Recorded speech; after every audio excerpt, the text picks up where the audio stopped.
Well, welcome everyone.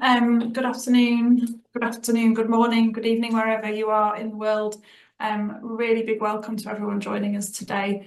My name is Sally Dalton. I'm the head of Library Research Services with a focus on open research at the University of Leeds in the UK. I'm really pleased to have been invited to chair today's session, where we're going to be discussing how we can better support inclusive research landscapes and elevate African academics and researchers to ensure equity on the global stage. And I will go on to introduce our speakers in a moment. But first of all, I'd like to tell you a little bit about the Open Lunch series. So today, this session is part of the Open Lunch series of events that we run. So the Open Lunch sessions were really developed to support our open research ambitions here at the University of Leeds, as outlined in our University of Leeds Libraries Knowledge for All strategy, and also the University of Leeds Research Culture strategy, which one of the 4 strategic objectives in our research culture strategy is focused all on promoting and advocating and supporting open research practices. So these sessions are really designed to engage colleagues in discussion about open research culture and to share best practice, and as well as encouraging the adoption of open research practices. I'm sure, I know that my colleague Nick Shepherd is here. I'm sure if he can, he will post a link to previous Open Lunch sessions in the chat, so please have a look through those if you're interested. So today we're delighted to be co-hosting this session with the Knowledge Equity Network, also known as KEN, and I'd like to give a special thanks to Tom Freeth for organising this event today, so thank you, Tom, for that. Tom is the producer and relationships manager at the Knowledge Equity Network, and also a quick special thanks for Nick Shepherd, who also takes the lead on organising the Open Lunch sessions. Just also want to tell you a little bit about the Knowledge Equity Network. So it was launched in April 2023 and founded around the principles set out in the Declaration of Knowledge Equity. And that is universal, collaborative, inclusive and sustainable. And the network was set up to connect and progress the cause of knowledge equity, which includes open research, what we're talking about today, open education, and looks across the higher education ecology to identify challenges, barriers and solutions which will hopefully enable us to tackle the UN Sustainable Development Goals. It was co-founded by the University of Leeds and the University of Pretoria, but we have signatories from across 64 countries around the world, including 23 higher education institutions. So if you haven't already, this is a bit of a plug, do read the declaration and sign it if you agree with the principles it outlines. And I'm sure Tom will share a link to that in the chat. So do take some time to have a look at that link. Before I introduce the speakers, I'd like to invite you all to add your questions for our speakers today into the chat throughout the session. After Emmanuel and Joe have finished their presentations, we will have time for questions. So please pop them in the Q&A and I will endeavour to read them out to our presenters at the end. So I'm really delighted to introduce and welcome our speakers today. Our first speaker is Emmanuel Boakye, founder, co-director and community engagement lead of the African Reproducibility Network. Emmanuel is a passionate African open science champion who founded the African Reproducibility Network through his eLife Community Ambassador project in 2022. His open science journey, which began in 2021, has led him to collaborating with several pro-open science organisations across the globe, such as the Centre for Open Science, eLife, Fort and Reproducibility for Everyone, to improve the research culture in Africa. And in 2022, he was invited by the Association of African Universities, the AAU, to be part of a panel of experts who helped plan the AAU's African Universities Day celebration, dubbed Open Science, bringing equity to research and publishing. So a really big welcome to Emmanuel. Our second speaker is Dr. Joe Havemann, who is CEO of Access to Perspectives and is also a consultant, entrepreneur, mentor, researcher and trainer.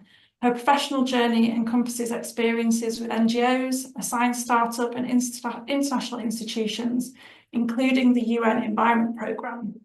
In 2018, she co-founded AfricArXiv, the community-led digital archive, an African-owned open scholarly repository. facilitating knowledge sharing among African scientists. Joe specialises as a trainer and consultant in open science communication and digital science project management.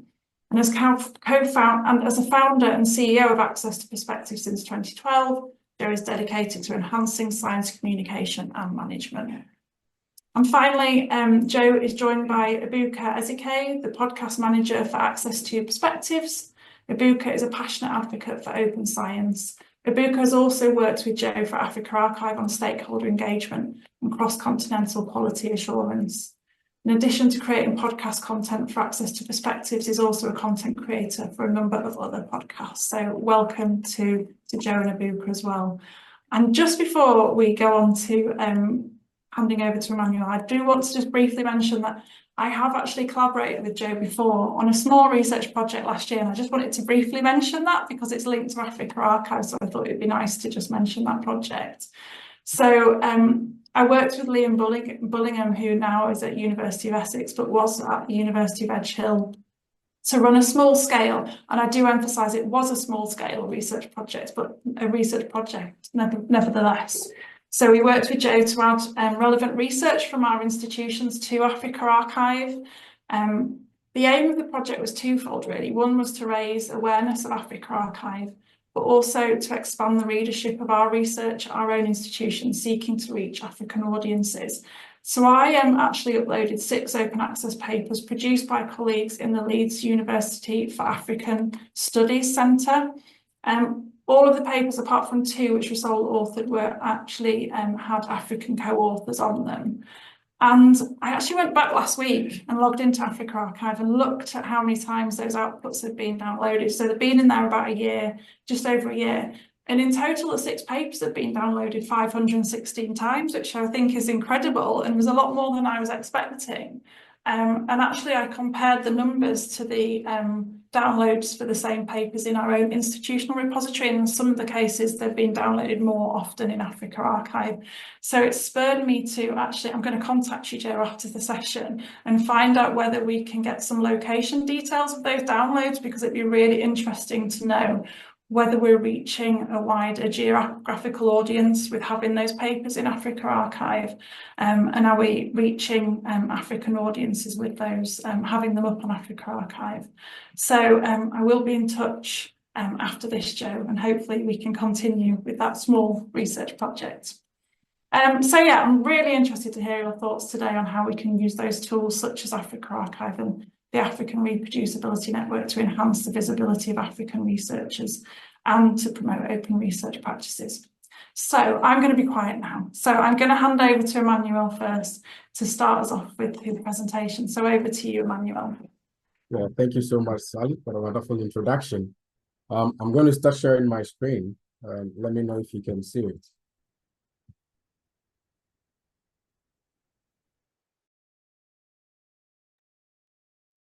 It's thinking about it. Can you see my screen now? Yeah, we can see it in presenter mode at the moment. That's great. That's great. There we go. So yeah, today, that looks good. Great, great. So today I'm going to talk about empowering open research in Africa, pathways to research equity, and how ARN is trying to contribute to promoting open science across the continent. Just like Sally said, my name is Emmanuel, and I founded ARN through my A-Life Ambassador project in 2022. The first few years, the first year was mostly planning in the background and a bit low lift, so we really lifted off. Currently, I work as a co-director and community engagement lead in ARN, and I work closely with Miss Akil, a wonderful woman, and a wonderful person to work with. She's also the co-director and training lead for ARN. So today, my presentation is going to be a little bit about a background of ARN. Then I'm going to talk about our community and our engagement activities and how they are trying to bridge the knowledge equity gaps across Africa or in relation to promoting open science and reproducibility in the continent. So ARN is a community-led initiative, and as Elia said, it was founded in 2022. And what we are trying to do is to bridge the gaps in open science advocacy and practice across Africa. This statement means that before ARN was founded, there were already initiatives in Africa that were promoting open science. Gaps that existed that we believed were hindering mass adoption or continental-wide adoption, and that is the reason why we founded ARIN. And we are trying to do this through communities and training. So that is what we are trying to do. We are preaching it through training and local communities of practice. Our mission generally, if it encompasses everything we are trying to do, and what we are trying to do is to support African research and ensure that they get the necessary resources needed to meet the global demand for increased openness and producibility in research.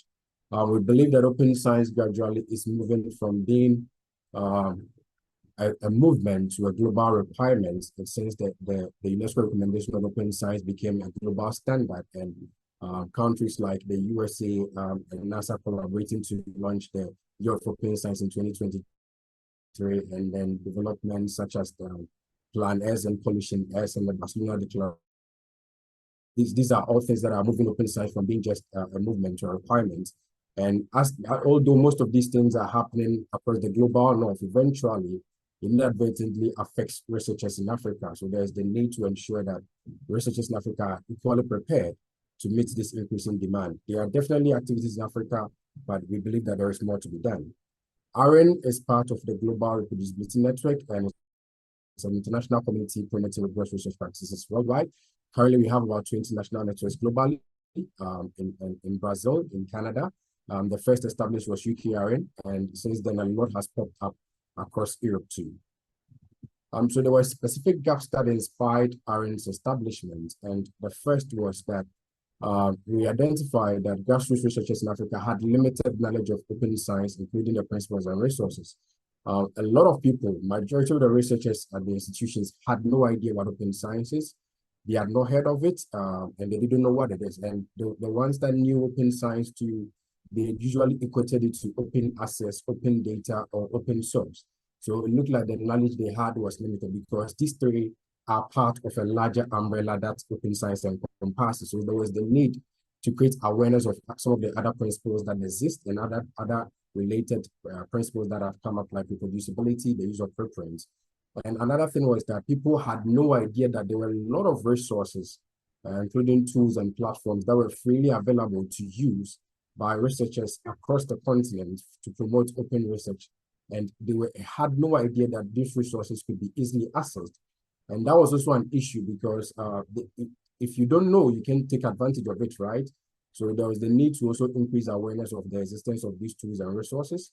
And the other part was that people lacked awareness of how the world was moving in terms of the research community, especially relating to promoting open research principles. I mentioned the UNESCO recommendation of open science earlier. Developments like the Bill and Melinda Gates Foundation saying that they no longer want to fund APCs, meaning that researchers, including the ones from Africa, if they are funded by the Bill and Melinda Gates Foundation, they have to publish their paper as a preprint. So imagine if they have no idea that preprints exist or what it is or the platforms that they can do this, they will be found wanting. So this was a really, really huge gap that we felt should be bridged. The other one was that although there were activities across Africa in terms of open science, they were very, very uneven. So you could see that the level of activities were concentrated within specific countries. So we could talk about countries like Ghana, where I am currently at, or Nigeria, or South Africa, or Kenya, or some few countries out of the 54 across the continent that were having high levels of open science activity, whilst the activity in some other countries were either limited or were not known. Even if there were activities, these activities were not really reaching the community or were not as known as the other countries are. And that was an issue, because it was leading to a lot of marginalized communities. You would attend sessions and webinars and events, and you realize that there are very few experts from the continent that are represented at these events, and most of these experts are repeated at various events. So you would be trying to do a continent-wide event, but you realize that the experts here are the same as the experts there, so the same experts at every event. That is bad, because we need a lot of champions across the continent to ensure that they can push for a research culture in African institutions. We needed people at the grassroots level that are really engaging their communities and creating awareness at that level. Although the activities may deceive, because we have a webinar, we have a conference, and a lot of people attend, the people that attend are usually a fraction of the researchers across the continent. It may not be exactly representative of the whole research community. So there was the need to also bridge this huge gap that existed. So these were the things that influenced the founding of ARIN. So we came up with 3 agenda. Currently, ARIN is evolving, and definitely the agenda will change, but we came up with 3 agenda in our efforts to promote open science and reproducible research in Africa. And the first one was to build capacity of grassroots researchers through training and workshops. There's a core agenda that ARIN has been contributing so much to in the past year. We also wanted to support the establishment of local networks at research institutions. We believe that local networks make it easier for institutions to adopt open research principles because they already have a support system that makes it easier to implement policies when they're established.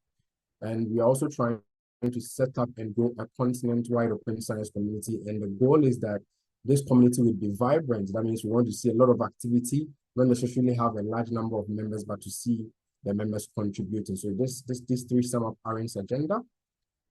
And the need for the Pan-African community was established due to the fact that ARIN is built on the ARIN model, but it was created for national networks. So currently, when you check our website for the Global Reproducibility Network, ARIN is the only reproducibility network operating at a continental level. The model is flexible and adaptable, so we needed to find a way to bring it to a continental level.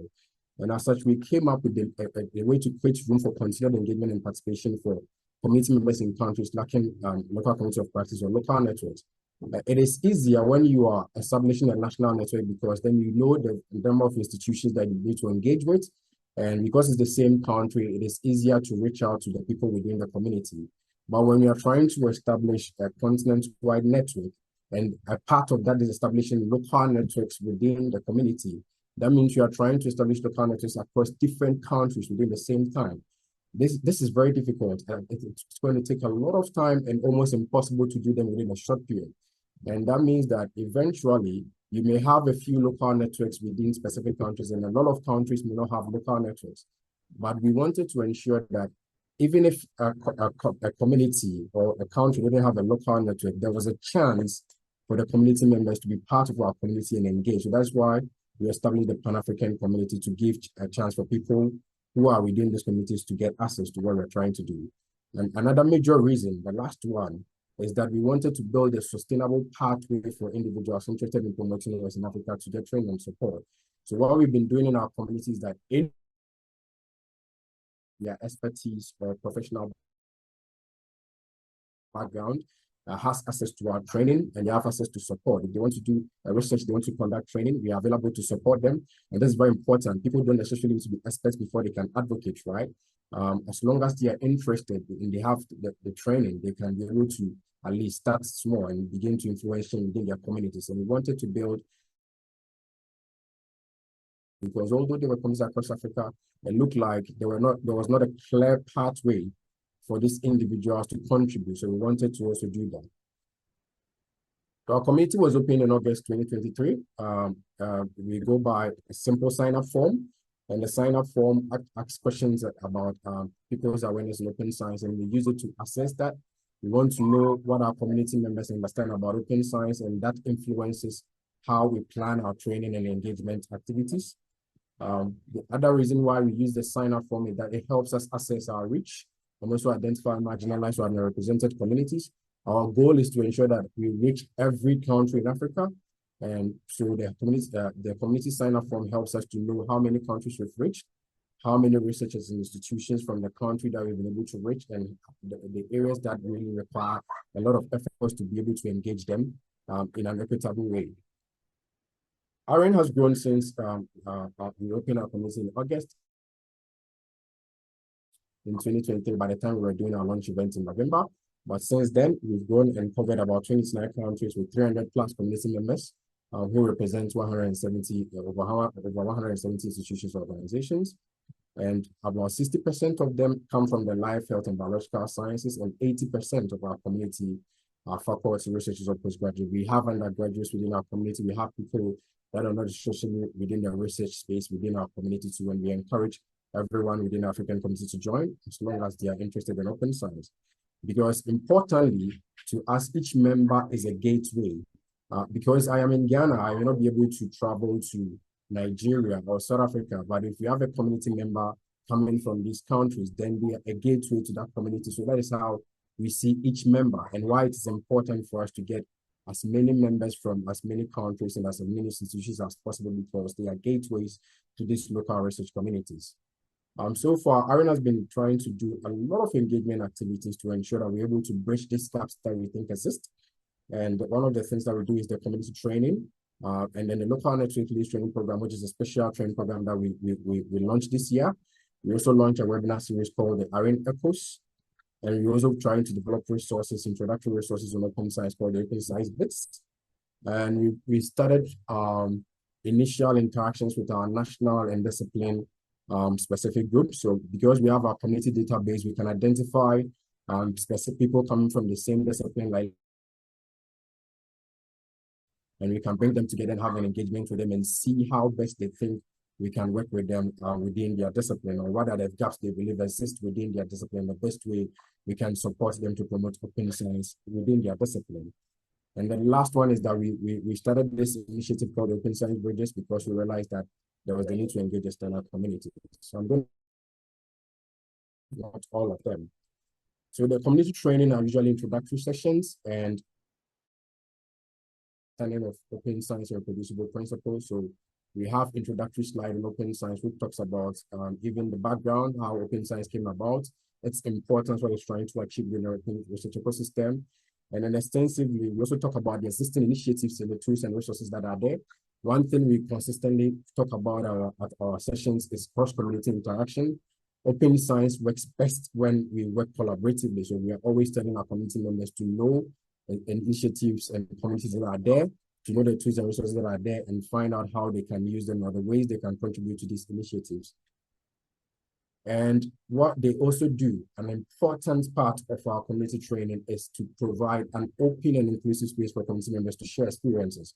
The UNESCO recommendation on open science says that there is no one size fits all way to practice. A researcher from Ghana may have a different experience as compared to a researcher from Kenya. So it's important to have these people present and share their experiences. Something that may be possible in Ghana may not be possible there due to unique circumstances within the research community and how the research culture is there. So we always try to create a session where people can easily say whatever they think is a concern or a barrier or whatever they think is a problem. It's very important to us because that is how we can be able to bridge the gaps advocacy and adoption of open science across the continent. The next one I'm going to talk about is the local network leads training program. And the local network leads training program was launched as a way of building a well-trained and collaborative network of experts or open science champions that can provide long-term support, that part is very long-term support for the institutions and communities. The reason why we launched the program is because we realized that a lot of people, although they are interested in open science, they don't have the right training or the right support system to lead their communities. So we decided to launch the local network lead training program to ensure that anyone, as long as they had an affiliation with a research institute or university in Africa, an organization that is related to research or the higher education ecosystem, then they could apply for the training program and be trained and get support. So the training was quite intensive. It ran for 6 months and it was tiered. That means people had to move from one level to another. So there were 3 levels. And we monitored participation at each level because of the fact that our trainees were going to be local network leads. They were going to lead their communities. We wanted to ensure that at the end of the day, we have the right people in these positions and engaging with their community. So we monitored participation, and there was a specific number of engagement that participants needed to reach before they could move to the next level. And the program, the training for the first cohort started in April 2024, and it ran until October, and we just recently wrapped up the training program. So level 1, I talked earlier that the training is tiered, and level 1 basically is just to increase their knowledge and basic understanding of open science. So we talked about a lot of concepts which I'll attend to very later, and there were about 71 trainees that started the training program. And level 2 is focused more on practical skills. We wanted them to know how they can integrate open research principles into their workflows. And at the time, 38 trainees had been able to successfully complete level 1 and move on to level 2. And then the level 3 was about delivering advocacy skills or trainer sessions. And we focus a lot on how they can be effective community leaders. At the time, we had 29 trainees, and the 29 trainees successfully completed the training program. So level 1, we talked about a number of topics. Of course, reproducibility is important because ARIN is a reproducibility network. We also talked about open review, and other topics like open repositories, open source, and preference. And at level 2, we talked about replications and how they can do replications across the research that is done within their disciplines or in sub-disciplines or related disciplines. And we also talked about how they can use some platforms like Octopus, the OSF, and Ezeike. At level 2, we ensured that they had sessions where they learned how to do the principles they learned in level 1. So they learned how to do an open peer review.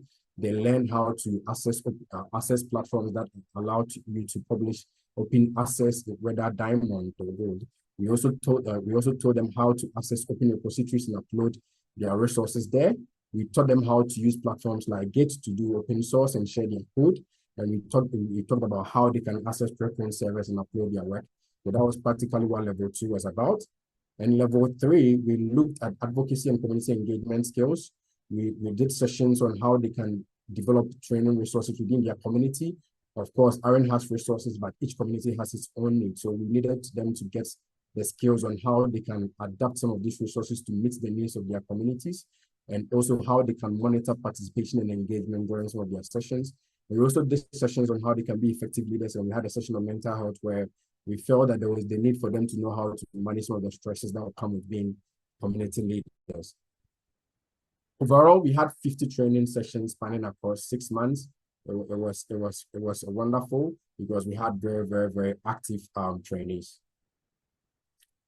And what we did during the training session was that we brought in expert trainers from well-established organizations across the globe, like ASA Bio, Preview, the Center for Open Science, SITE, and FORT. The idea was not to just get the expert trainers in. We also wanted to build connections between the community, that is our local network leads, and these organizations. So that was one of the major reasons why we also brought in the trainers from these organizations. So currently our local network leads know these trainers and they have built connections with them, and they can easily connect these organizations to their institutions when the need arises. So that's one of the major reasons why we brought in expert trainers from this. And wonderfully, all our trainers decided to do the training for us for free. I mean, that was very, very wonderful. We didn't have enough funds to pay them, and they were willing to do it for free. And it was so good. I think that is one of the wonderful examples of the powerful collaborative power that open science creates. And currently we have about 29 local networks from 10 countries across Africa. So these are the institutions that we currently have community members representing as local network leads, and we are looking forward to how they are going to engage these communities in the future. We also launched the ARIN Echoes webinar series, and the idea was that we wanted people to share how they make their research open. I think a lot of people hear open science, then they need to make their research open, but sometimes it seems a bit abstract. So we wanted to create an avenue where people who are already doing open research or making their research open can share how they came up with their workflows. And these are quite discipline specific and sometimes general. So people can join these sessions and then see that, oh, okay, so if I'm a researcher in the biological science and I'm doing this research, these are tools that I can use to make my research open. We've had one session so far, and it was so wonderful, and we are looking to have more sessions in the future. And what it does is that it provides practical evidence of how, although people coming from different backgrounds or different disciplines, they can implement open research principles in their research workflows.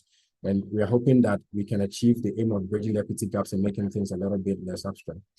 We also came up with the open science bridges because we had a lot of response from the community locally and also across the globe to engage some of the other communities that exist across the world. So we came up with this initiative called Open Science Bridges. So we specifically developed slides for these communities, and we ensure that we're tailored to suit the needs of the community. So although we may have local network leads, we will still want to engage other universities and sectoral organizations across the continent. So there is a need to come up with a strategy and how we are going to engage these communities. And that is the Open Science Bridge initiatives. And we've so far engaged peer review, author aid, and the Forum for Open Research in the Middle East and in Northern Africa. So what we've been trying to do so far as a committee is ensure that our activities move open science from being a little bit too abstract to be more practical and relatable. And these are some of the activities that we are trying to do to bridge the knowledge equity gaps across the continent. Thank you very much. I'm going to stop my slide share here, and then it will be over to Jerry. Thank you so much. Thank you, Emmanuel. That was really interesting. I've written down loads of questions, but I'm not going to ask them because we're going to go straight over to Joe, and then we will go to questions. Joe, are you there? Yes. Thanks, Emmanuel. It's always inspiring to see your work and Lams's and your community's achievements. Congratulations.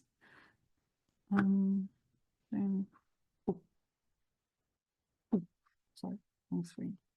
Sick. Coming back. Wait. Need to find the right slides. As if we hadn't practiced this. Thanks for your patience. Okay, here we go. There we go. That's looking good. All right. So cover slides. And now before I start presenting about our work, I'd like to call Ebuka to the stage to introduce himself. Hi everyone, my name is Ebuka Ezeike, and it's great to be here. I am the project manager at Access Perspectives as well as AfricArXiv. So I've been with AfricArXiv since 2022, and I'm currently here, helping with some different tasks as well. I also help with the preparation of our AfricArXiv Open Science webinar series. And also I help to, manage our podcasts for Access to Perspectives, which is the Access to Perspective podcasts. So I do the editing and management of the podcast. I also help in handling of our social media platforms for AfricArXiv as well as Access to Perspectives. So it's indeed an honor to be here, and thank you for joining us today. Back to you, Joe. Thank you, Ebuka. And yeah, on the slide you see also Ebuka's quick CV and maybe highlighting your passions underneath our email address for contact. So like cheetahs, favorite animal, music, and anything related to audio, and favorite travel destination or on the bucket list, Egypt. And then for me, so I have I'm a proud dog owner, and you'll find a lot of dog references for me. I used to live in Sweden for some time. I have relatives there, and you'll find me on the continent of Africa quite frequently. And next month, in just about 10 days, I'll be in Cape Town for the Diamond Open Access Summit. So the second edition of that summit, hosted in South Africa.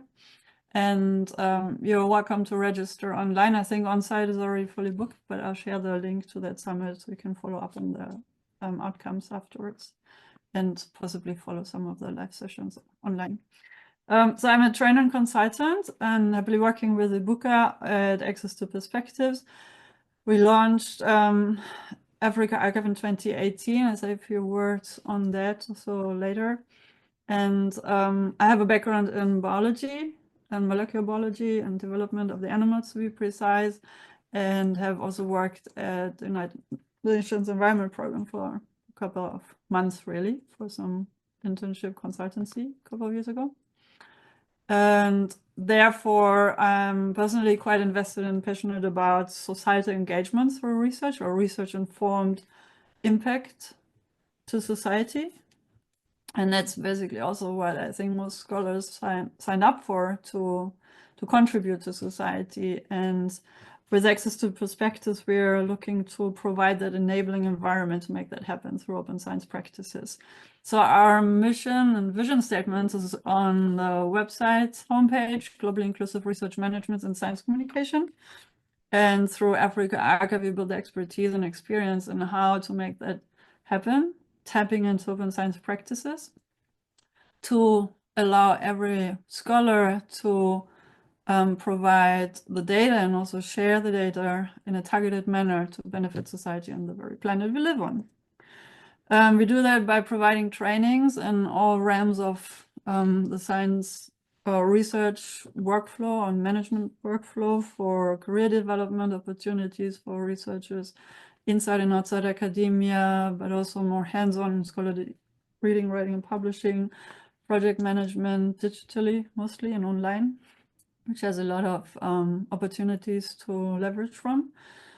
Open science practices is the cross-cutting theme, and with that enabling, again, global research equity, but also considering health and well-being of everyone involved in the process. These are some of our co-creatives for the courses and trainings and deliverables that we offer through Access to Perspectives, spread around the world from Latin America, Asia, and Europe, also Africa. Also Australia, newest addition to the team. So we're missing Antarctica, but that's a common blank spot on the map for global inclusiveness. Yeah, and I'd like to start with a claim, or what I think we all in the audience also can sign up for, is that research achievements need to be discoverable and accessible so that they can unfold their intended societal impact. And we want to achieve that also for any research output from around the world. This sticker might look familiar to some of you. Open science is just science done right. So at the end of the day, we're talking about research integrity, nothing more, nothing less than that. But how to do that in a digital era is the question of the day and decade, really, that we live in. I want to remind all of us that the research and science engagement is actually a human right, as postulated in the Universal Declaration of Human Rights in Article 27. But also anyone who has scientific achievements has the right to the protection and acknowledgement thereof. And that speaks to the FAIR principles, but also the CARE principles, which I'll show you a slide just briefly. And of course, I'd like to feature and highlight the UNESCO Open Science recommendations and encourage everyone to frequently visit the website and tap into the resources and toolkits that they've brought together, because that is really about bringing all the scholarly stakeholders around the world together. And they've done a thorough consultation process, which is also still ongoing through various working groups, to make sure that science is accessible and inclusive and equitable for everyone. Leaving no one behind is a common theme. And as much as the open science practices and principles as we know them, based on values and principles such as collaboration, transparency, integrity, collective benefit, equity, fairness, all those nice things that we aim for, which are sometimes really difficult to bring to life in the stressful environments that we find ourselves in. But that's the whole point of why and how we do our trainings. So the big question is, do you believe that open science, is very much so, helps us progress and achieve the SDGs, Sustainable Development Goals? And our hope and answer would be yes, of course, but only, or here's the opportunity, if we tap into open science practices and really work together, like also Emmanuel pointed out, they're working towards. Through our work with AfricArXiv, we've postulated 10 principles for African open access scholarship.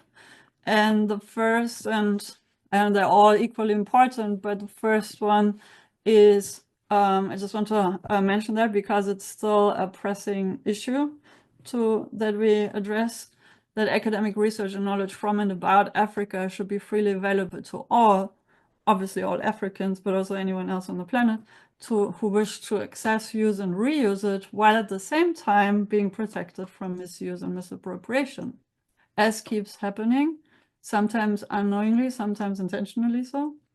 And through AfricArXiv, we hope that we provide means and tools and techniques and workflows and best practices to avoid that from happening, to build capacity for best practices in the digital era for open science and open access, open peer review, open publishing.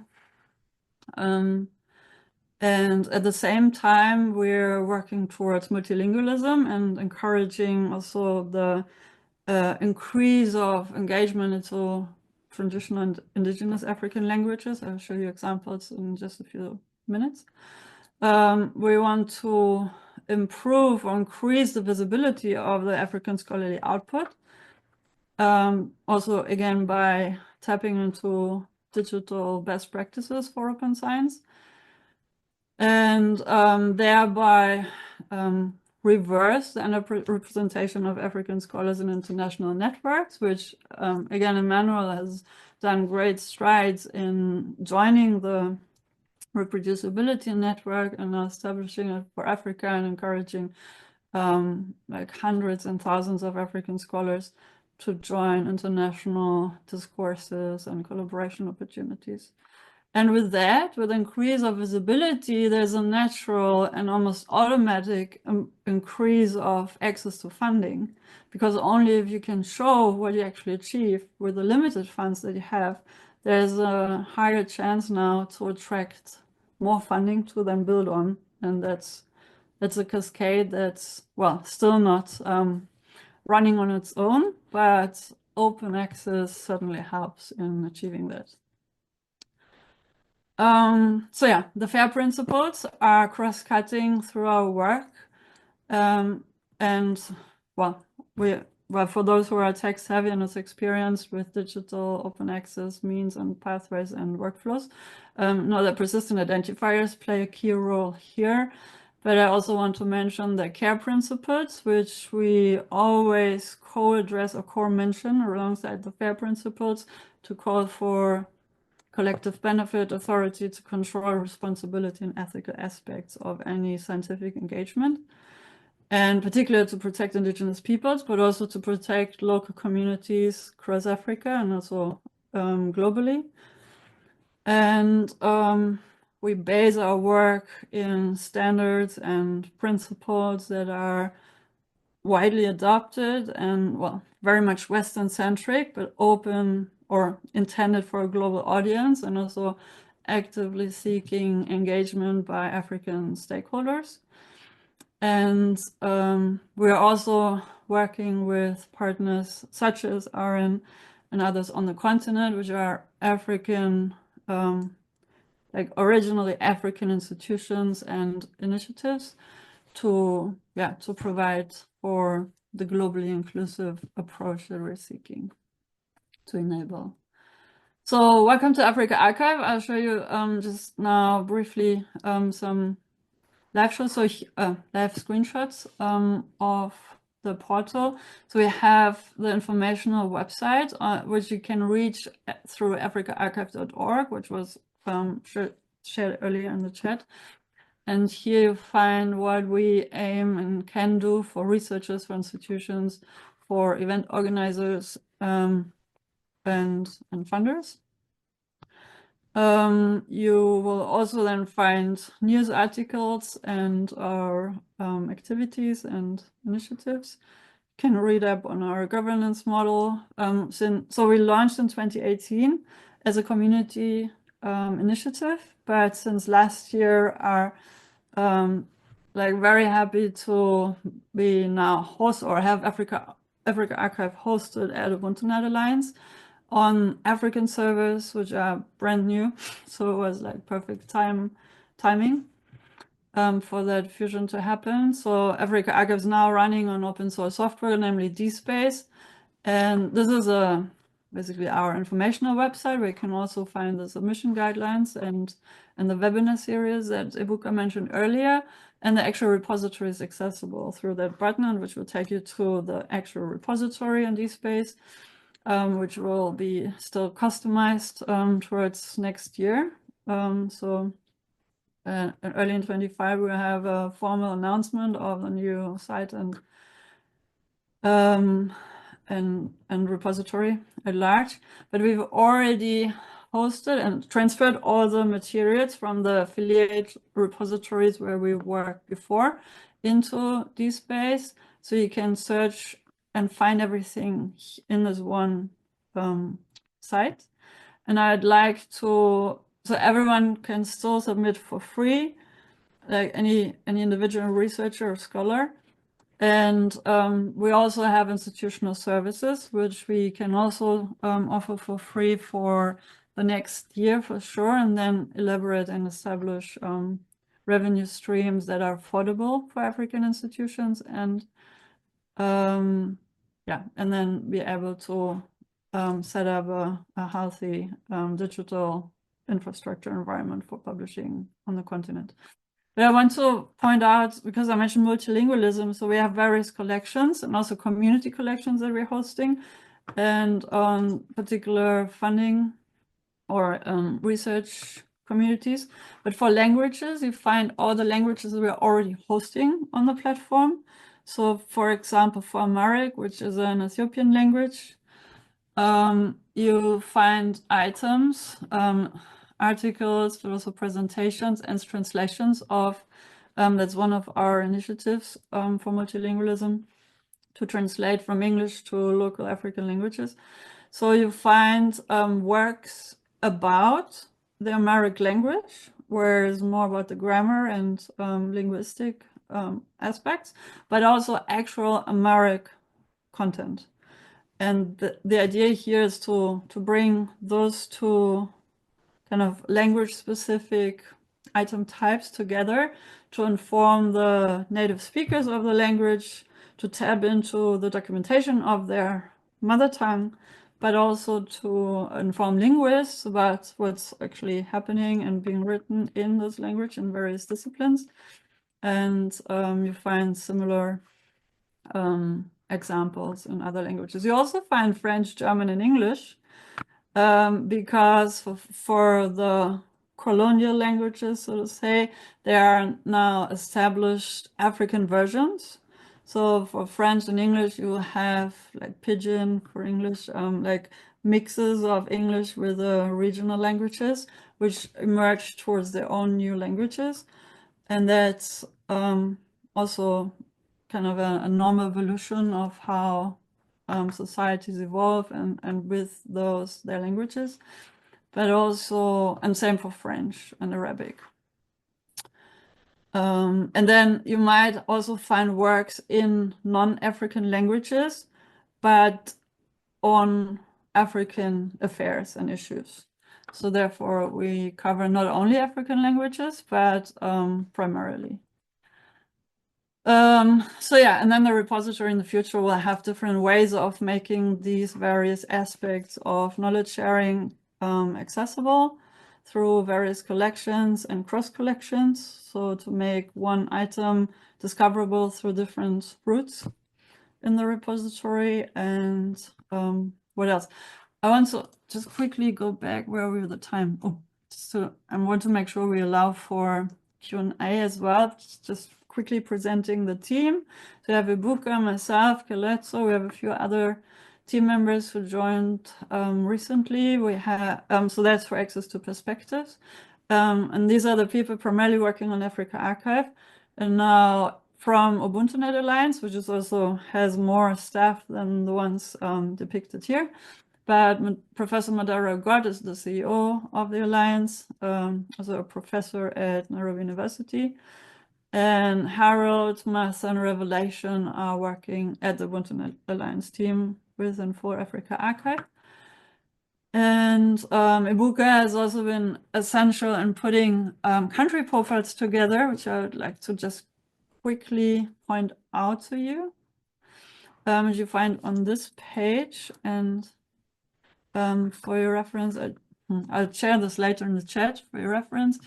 So we put different ways of so basically the idea is how can you make scholarly items from a whole country visible? And the same what was shown now for an African country. Let's go to Ghana to look at Emmanuel's home country. And the same exercise you can do for the Great Britain, United States, Germany, whichever, because the issue is cross-cutting. This is not an African-specific issue. But here we're listing various sources for scholarly discoverability of research items. And the most difficult one is to source from the institutional repositories, because there's not an easy way to search across different systems, different software systems, that is. Like, of course, you can kind of mirror from DSpace to another system, but who does that, like for all the repositories around the world? I mean, there are a few harvesting or kind of institutions, but it's never complete. So this is a reminder that discoverability, first of all, the issue with discoverability is not exclusive to Africa. It's a global issue. And if you, like, whichever route we take, if you use Google Scholar or other means, Google Scholar is probably one of the more, so they can also search through repositories to some extent, but only if they're indexed digitally one way or the other. But then all the libraries that don't have any digital assets and means to them, and most indexing services also rely on exclusively Crossref DOI. With AfricArXiv, we use dataset DOIs, which are not being indexed by many discoverability tools. So downstream services. So therefore, ideally, you would have to check across various sources, some of which we enlist here. So we have our own project mapping institutional repositories across the continent. We have the African Journals Online database via Joel, where you can see the index, and these are also vetted. So not all the journals for Ghana are listed here, but only the ones that are actually online and fulfill the AJOL criteria.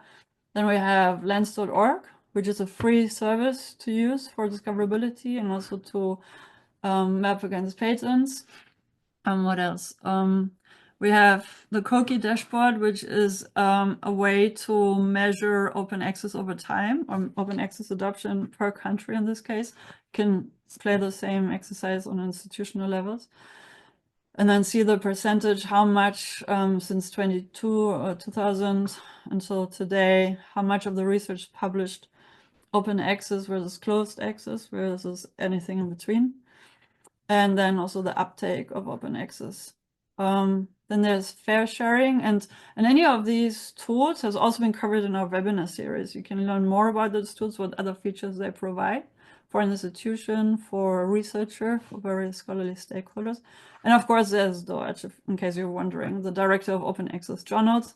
And just to quickly compare, so Doage has different quality criteria checks from AJOL, not necessarily more rigid, but just different, and you can look into the details. And Doage lists 8 Ghanaian journals, whereas AJOL had how many? 48. But also AJOL doesn't necessarily only list. Sorry, Joe. I don't mean to interrupt you. Should we about 30 more seconds and then just do time for questions? Yes, of course. Sorry. I was also coming to an end. So AJOL also lists closed access journals. Just complete that. And now, so yeah, I'll share the link also to the podcast if you want to listen to Ebuka and I on the shows where we also cover open science on various aspects, and you can get in touch with us by email. And happy to take questions now. Thank you, Joe. That was really, really interesting. Thanks for sharing all that info about AfricArXiv. It's looking really good. Thank you. Okay, we have a couple of minutes for questions. So I don't know if Emmanuel and Ebuka would like to come back on the on camera. I know, Emmanuel, you have answered a couple of questions in the question and answer, so thank you. But I'm going to go to a question from Nick Shepherd. He says, amazing work, Emmanuel. And I was thinking this as well, and this is a similar question that I had. How have you achieved such a growth in such a short space of time? And any quick tips on engaging communities? And that's what I'd written down, that we sometimes struggle to engage researchers in our one institution. So how on earth have you engaged researchers across the African continent to get involved? Yeah, I think what we've tried to do within RN is to create this sense of we are all trying to learn. We are all beginners. That is what we've created. So at our sessions, the team consistently say we are not experts, we are also learning. And that makes people feel a lot comfortable to attend the sessions and say what's on their mind.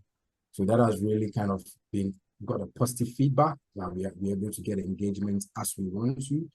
And in terms of achieving such growth within a short space of time, I don't know how to answer that question.